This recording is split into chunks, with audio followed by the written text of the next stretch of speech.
Hello, colleagues. Good morning, good afternoon, good evening. It's certainly evening here in Songdo, South Korea. A very warm welcome to our IEU webinar here tonight on some of the key deliverables that we've had for our work plan 2022. We're really delighted to have the opportunity here to present to you the conclusions and recommendations of the independent synthesis of direct access, as well as the conclusions and recommendations of the independent evaluation of the relevance and effectiveness of the GCF investments in the African states.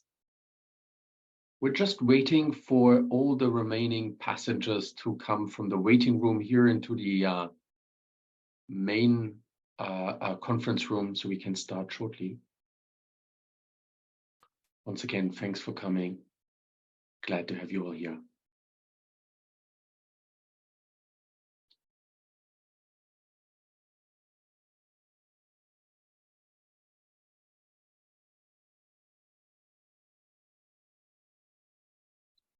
Okay, colleagues, once again, welcome to the IEU webinar here. I'm getting a sign from my colleagues here at the IEU that we have almost everyone here in the conference room and not in the waiting room anymore. There's about 2 or 3 people that are still missing. While they make their way into this virtual room here, let me just introduce myself. My name is Andreas Reumann. I'm the acting head of the Independent Evaluation Unit here at the Green Climate Fund, one of the 3 accountability units. And we're really glad to have you here. Tonight we have a very interesting program, as you can see here right in front of you on this slide. We're going to speak about our plans and update you a little bit on the Independent Evaluation Unit for 2023. And once this is done, and this is really just a very brief introduction of the evaluation topics that we do this year, we'll go right into a discussion and description of the conclusions and recommendations of the independent synthesis of direct access, and that is presented by Rishabh Madgil, here also Policy and Uptake Associate here at the IEU. He's here in the call. You see him up there in the screens. He's going to present. And then after that, we have the conclusions and recommendations of the independent evaluation of the relevance and effectiveness of the GCF investments in the African state. That was also an evaluation that we undertook in 2022. The results will be presented by Peter Mundry, an associate data analyst here with the IEU, also in the call, and you see him on the screen. So I'm really glad to have both of them, as well as Jennifer Pampolina, who is also in the call. She is the Communications and Uptake Associate here at the IEU. She will not only introduce the plans for 2023, she will also guide and moderate the discussion that we would like to have with you, the Q&A session, where we invite you to ask any questions. We hopefully can answer these questions as well throughout the session today, throughout the webinar today. So feel free to pop all those questions in the chat box. If not, jot them down and come in after the presentations. We're glad to hear you and put the mic to you that you can introduce the questions as well. So without further ado, I hand it over to Jennifer to introduce 2023, and then we go over to the evaluations. Thanks for joining again. Over to you, Jennifer. Thank you, Andreas, and thank you everybody for coming and joining our call tonight.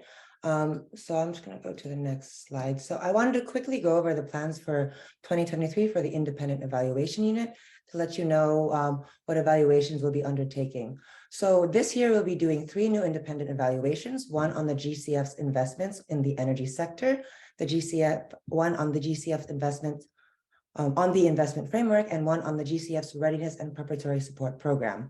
We'll also be continuing our learning-oriented and real-time impact assessment program. That is a multi-year evaluation on impact evaluations. We will also be doing management action reports for the IEU's past evaluations, including adaptation, accreditation, the SIDS, LDC, and private sector. And the IEU will be undergoing a peer review of the evaluation function of the GCF. In addition to the evaluations, we'll be undergoing some learning activities. That is evidence review on topics such as the water sector, just transitions, and market-based mechanisms in climate change. And we'll be looking into making learning papers on examining the climate gap with GIS, investing in vulnerable communities, project design and reporting, geospatial considerations, and an evaluability study. And with that was just a brief introduction to what we'll be doing in 2023. And we can discuss this more. Andreas will be here for the rest of the call, but I don't want to take up too much of the time. So I would like to now pass the floor to my colleague Rishabh, who will be talking about direct access evaluation. Rishabh, over to you. Thank you, Jennifer, and good evening from Songdo. I can see many of our interview respondents in the virtual room, and it is great to have you here. The direct access evaluation was commissioned by the board in IEU's 2022 work plan. The evaluation asked questions related to the modality, its purpose, and overall effectiveness. Now, let me discuss some of the key findings and recommendations very briefly. Next slide, please. Thank you. History of direct access. In 2010, with the establishment of the GCF at COP16, we already find mention of direct access.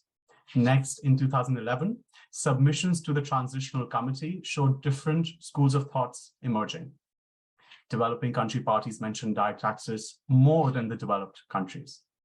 SIDS highlighted the need for consistency to reduce administrative burden. LDCs emphasized wanting to avoid the fees charged by multilateral implementing entities. On the other hand, the developed country parties recognized the importance of direct access, but emphasized the need to follow international ESS standards. And our report has several interesting quotes from these submissions, which are also a nice read. Next slide, please. Following from this, even GCF's governing instrument reflects the importance by providing for both access through accreditation and modalities that enhance direct access. However, we find a degree of ambiguity regarding the envisioned purpose of the direct access modality in GCF's operations. There is no explicit theory of change or a framework that spells out what type of institutions or projects should be brought to the GCF through direct access. There is also no institutional home for direct access within the GCF Secretariat. Next, the direct access is ultimately expected to meet the priorities of the countries. And a comprehensive approach to the country level involves several factors, some of which are the analysis of the country priorities, the entities required to meet such country priorities, their respective capacities and mandate to fulfill these country priorities, and finally, the different pathways to access GCF funding. And we find that such a comprehensive country ownership approach is currently missing in GCF's approach to direct access. Next slide, please. So far, the GCF's efforts in enabling access to resources have been heavily skewed towards accreditation. But the assumption that accreditation would translate into programming does not automatically materialize. Our finding is that institutional accreditation has not been an appropriate filter in measuring an entity's ability to undertake climate programming. And for this reason, most of the entities have not been able to graduate from accreditation to programming in a reasonable timeframe. We also find GCF's current set of support elements before, during, and after accreditation to be insufficient in ensuring DAEs to navigate through GCF's programming cycle, including the FP appraisal processes and the FAA negotiations. When we looked at GCF's modalities closely, we found that the RPSP, the PPF, and the SAP do not particularly consider direct access and are not easy for DAEs to navigate. RPSP's objectives have so far supported accreditation for direct access, but its role in supporting programming for direct access is unclear. And for the SAP, it does not provide a simplified process for potential DAE projects. Ultimately, we find that GCF's process on concept note and funding proposals do not treat DAEs differently, despite the GCF prioritizing direct access. Finally, we are finding that the current cohort of DAE projects to be heavily biased towards high-capacity institutions. And even then, DAEs face certain challenges to a higher degree as compared to their IAE counterparts. We find that the current implementation support is not tailored to the specific needs and capacities of a wide pool of regional and national entities. with the continued expansion and diversification of the direct access portfolio and partners, the need for implementation support and simple, agile, adaptive management becomes more crucial for proactively addressing the design and capacity gaps alongside the project management challenges. Next slide, please. Now, let me briefly mention the 5 recommendations from this evaluation. I will address 2 of them in a bit more detail in a second. We recommend the GCF to clarify the vision and purpose of direct access, to take a strategic approach to direct access at country level, to ease direct access. We recommend the GCF to consider direct access in its modalities and operations. And finally, we recommend GCF to enhance support for DAEs during implementation. I'll just leave this slide there for a second. Next slide, please. As I mentioned earlier, in the GCF portfolio, we are already seeing a tendency that certain kinds of organizations have comparative advantages to undertake certain kinds of programming. Of the 47 projects, of the 47 DAE projects, 18 are tagged as mitigation only, and 19 projects are tagged as adaptation only projects. Financial institution DAEs are tending more towards mitigation projects, while non-financial institutional DAEs gravitate mostly towards adaptation type projects. This and other evidence leads us to conclude that entities are self-sorting themselves according to their own comparative advantages. This is leading us to recommend that the GCF should take a strategic approach to direct access at the country level, and this should be guided by country priorities. Country programs could be an entry point to identify such country priorities and also identify entities to fulfill such priorities and pathways for them to access GCF. We recommend entities to be identified based on their ability and their comparative advantage to undertake programming relevant to the country's priorities as set out in the NDCs and the country program. Next slide, please. And here is my final takeaway. If you look at the figure on the left, in this evaluation, we looked at the challenges reported in the annual performance reports across IAEs and DAEs. From 2018 to 2020, similar percentages of IAEs and DAEs reported implementation challenges of some magnitude. The point here is that both IAEs and DAEs face challenges of similar kinds, and those seem to affect both of them to similar degrees. Our text analysis in this evaluation found that there were some similarities in major challenges faced in implementation, and these challenges ranged from governance-related challenges, challenges relating to project management, project design, and of course, the COVID-19 pandemic in 2020. We find the similarity in the challenges encountered to be consistent with lack of specific attention and differentiation of support to DAEs upstream. Consider this with the finding that 63% of all DAE finance is in funding proposals only goes to 5 entities. With this background, our evaluation recommends that with the expansion of the DAEs, GCF should make provisions for tools of implementation, especially to support AEs with different capacities. These tools could include implementation support, risk management systems, amongst other options. This support via the GCF tools and modalities should start at accreditation so that capacities to identify and deal with problems during implementation are built for these TAs. With those conclusions and 5 key recommendations, we have shared the evaluation report with the board for B35 and are standing by to inform any decision the board might wish to take. Being part of the direct access evaluation team, it is quite interesting to me. I had the opportunity last year to undertake interviews with direct access entities from contexts as varied as Peru, Micronesia to India. I'm quite invested in this concept, and GCF is indeed one of the rare institutions with as explicit mandate and as much emphasis in its strategy. How GCF operationalizes direct access will have lessons for other institutions in other sectors too.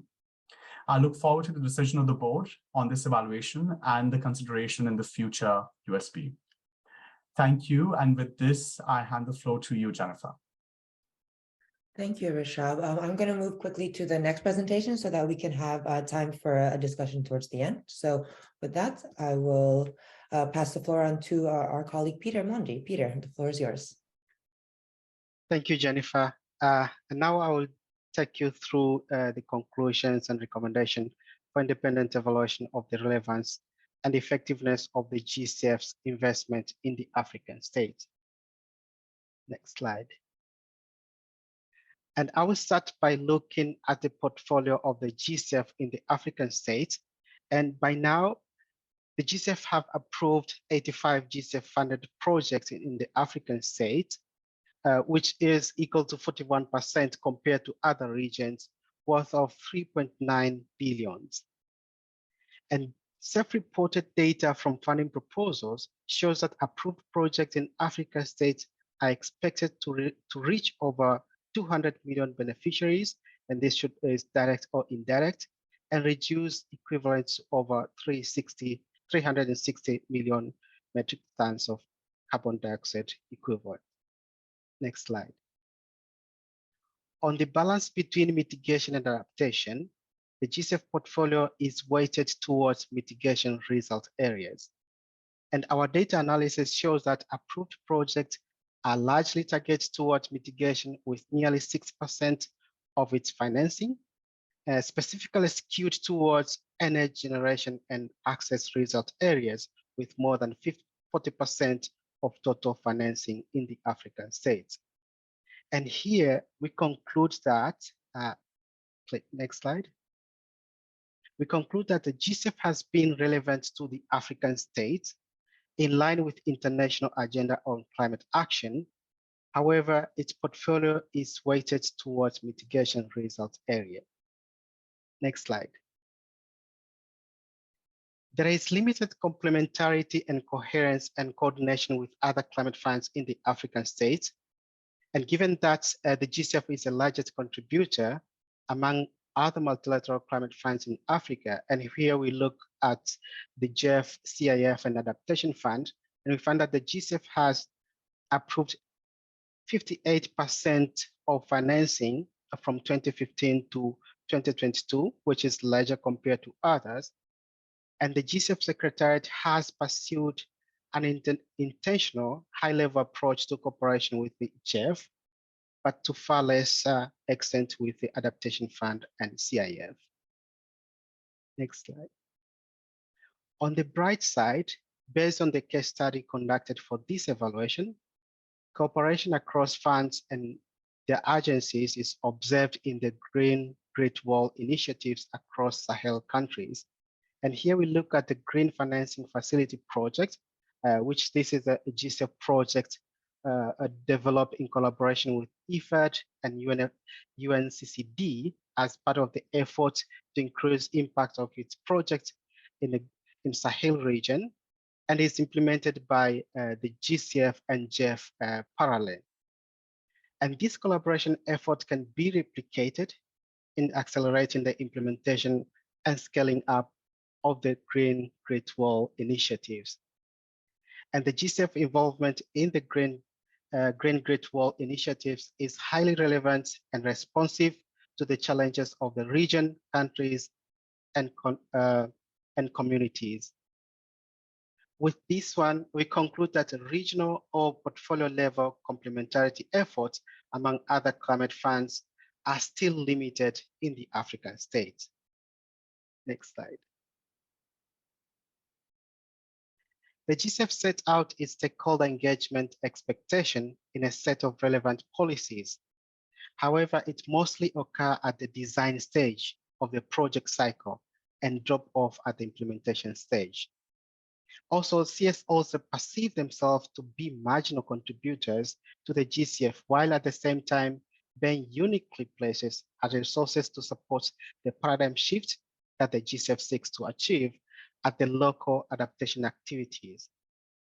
And here we conclude that, next slide, the actual stakeholder engagement in implementation, monitoring, and learning at the country level is still limited in GCF funded activities. Next slide.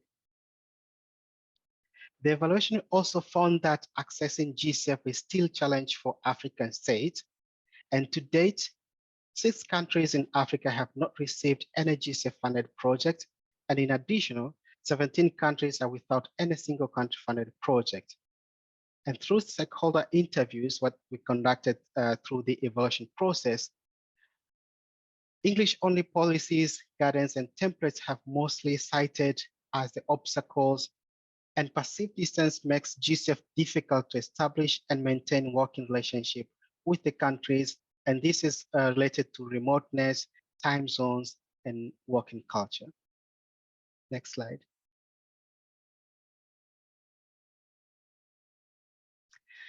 Based on qualitative interview with NDAs, DAEs, and Secretariat staff, the following table summarizes the key challenges facing African states in accessing GCF finance. And these have been placed according to 3 categories, looking at the accreditation process and accessing RPSP support, project appraisal and approval stage, post-approval and implementation. And according to each stage and each category, they have different challenges that are facing. For instance, for RPSP, we see lengthy and complicated process have been a problem and challenge for countries. Insufficient communication from both secretariats and applicants have been a challenge for accreditation entities, as well as language-related barriers. In terms of project appraisal, we see high operation costs in Africa, in particular seeds and fragile and conflict-affected states, have been a challenge for partners to engage with the GCF. And after the project is approved, the current risks during the project implementation have been most cited as a challenge by our partners. And here we conclude that, next slide. The existing support menu for accessing the GCF is not effective for some African states, particularly for LDCs and fragile and conflict-affected states. Moving forward, I will take you through the key recommendations that this evaluation is recommending for a GCF. Next slide. On the targeting and position of the GCF in Africa, the GCF should focus more on addressing adaptation needs in the African states through more accessible financial instruments for LDCs and fragile and conflict-affected states. Also, it should consider shifting its African state portfolio towards a greater focus on adaptation based on specific country needs while remaining responsive to the priorities of African states. And aside from non-grant instruments, the GCF should focus on greater number of smaller and more accessible national level projects based on grants, particularly for LDCs and fragile and conflict-affected states. And in doing so, the GCF will decrease the risk profile and increase the likelihood of co-financing and co-investing in the Africa. On institution coherence and complementarity, for streamlining the climate finance in Africa, the GCF should operationalize the framework of complementarity and coherence at country and project level with the intention of reaching across various types of stakeholders.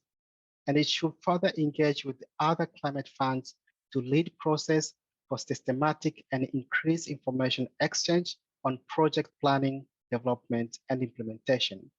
And based on lessons learned from Green Great Wall initiatives, the GCF should consider incentivizing programmatic approaches which allow for the consideration of complementarities among other entities. Next slide. On the country ownership and institutional capacity, the evaluation recommended GCF should clarify and reinforce guidance on selection of and responsibilities allocated to the NDAs of African states while providing more tailored approach to RPSP support. And at country level, the GCF should test and consider support for particular entities to overcome financial barriers in the application for RPSP. Such support should in particular benefit entities in the Africa LDCs, seeds and fragile affected states, and those countries without DAEs or single country funded projects. The GCF should clarify roles and expectations of local stakeholder engagement and NDA throughout the project cycle. And access and partnership, the GCF should make special efforts to remove barriers, in particular for entities operating in LDCs, seeds, and fragile affected states, by revisit accreditation requirements, policy on fees for AEs, and tailor their approach to private sector engagement toward MSMEs participation. Also, it should provide CSOs with opportunities for capacity building and direct access, with the fact that African civil society can support localized decision-making, specifically on climate change adaptation. Next slide. On the GCF engagement with countries, the evaluation recommended the GCF to consider steps to increase efficiency in its engagement with stakeholders of the GCF ecosystem, to enhance planning, implementation, and access to GCF, such as increasing its regional presence and engagement in Africa through existing institutional structures, example, structured dialogue and regional dialogues, and review and change the organization's English-only policy for project submission, accreditation application, as well as for supporting documents in order to remove major obstacles to the development of country ownership and project portfolio. And finally, on learning and vulnerable groups, the GCF should consider a comprehensive and integrated learning and knowledge management approach in the African states. And in addition to that, the GCF should be more proactive in applying its indigenous peoples' policies in the African states. And those are the conclusion recommendation for this evaluation. And we are here to respond to all of your questions that you might have. Thank you. Back to you, Jennifer.